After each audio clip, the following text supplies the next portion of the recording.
Good morning and welcome to today's New York City Council hearing for the Committee on Aging. Please silence all cell phone and electronic devices. Please do not approach the dais. Chair, we're ready to begin.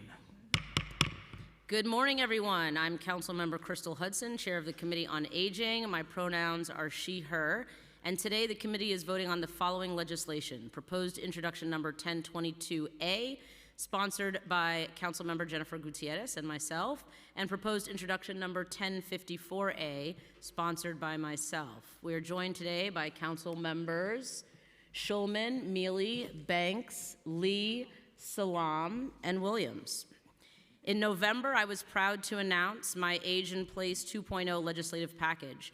After working with aging advocates, council members, and other key stakeholders to identify issues facing older adults and brainstorm solutions, we successfully passed 7 bills last session as part of our first Age in Place legislative package, including laws to expand right to counsel to all older adults, require universal design in all city-funded housing, expand access to telemedicine and telehealth devices, and expand culturally appropriate programming at older adult centers.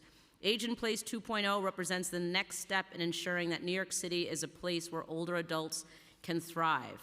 Also in November, the Council enacted my bill, Introduction 1025A, to ensure that older adults receive information and resources regarding employment and volunteer opportunities, as well as workforce program opportunities through NYC Aging.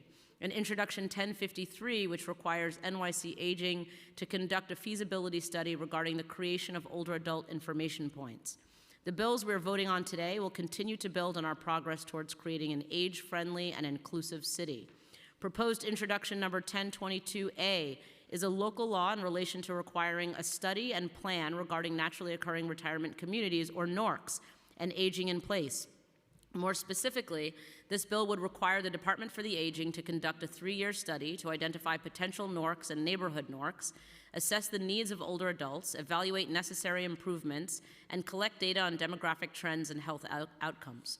Within 2 years of completing the study, the Aging Commissioner would be required to develop and implement a plan to support aging in place within these communities.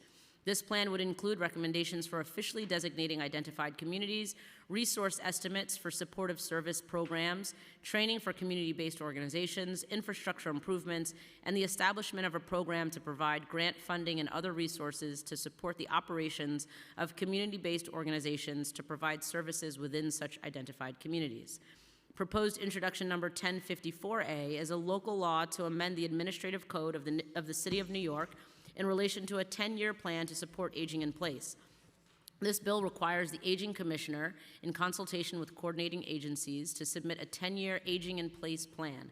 The plan would focus on assisting older adults throughout New York City, including in NORCs, and would include proposed projects and recommendations. These bills will ensure a renewed focus within city government on older New Yorkers and meeting their long-term needs. A huge thank you to the advocates for their collaboration on these initiatives. I now want to read a statement prepared by Councilmember Gutierrez, who could not be here with us for today's vote on proposed introduction 1022A, as we believe she is becoming a mother of 2. Today, we take a critical step toward ensuring that our older New Yorkers can age in place with dignity and support. The Expanding Naturally Occurring Retirement Communities Act is more than just a policy. It's a commitment to addressing the needs of our aging neighbors who have built and sustained our city. Currently, there are only 37 designated NORCs across New York City, serving just a fraction of the 1.5 million New Yorkers aged 65 and older. Under the current system, an area can only qualify as a NORC if an existing nonprofit provided with non-comprehensive funding has the capacity to run and support it.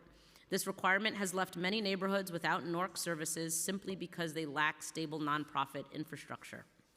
This legislation changes that. It will allow us to identify additional communities with NORC potential, conduct comprehensive assessments of their needs, and provide the resources and support necessary to build aging-friendly neighborhoods.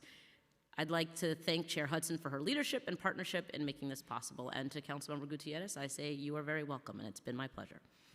My thanks to Councilmember Gutierrez for her leadership on this critical legislation. Thank you to the members of the Aging Committee who have joined us today. And I would also like to thank my staff, Casey Addison and Andrew Wright, and Aging Committee staff, Christopher Pepe, Chloe Rivera, Julia Haramis, and Samuel Hamid. I'll now turn it over to the clerk to call the roll. Thank you. Good morning. William Martin, Committee Clerk. Roll call vote, Committee on Aging. Items are coupled. Chair Hudson. Aye. Lee. Aye. Thank you. Mealy. Aye. Schulman. Aye, and I want to congratulate Chair Hudson for this amazing legislation, which I am proud to be a co-sponsor of, particularly as an older adult. I vote aye. Banks. Aye, and congratulations to Chair Hudson. Salam. I vote aye and congratulations. Zhuang. With a vote of 6 in the affirmative, 0 in the negative, and no abstentions, all items have been adopted by the committee. Thank you all so very much. This meeting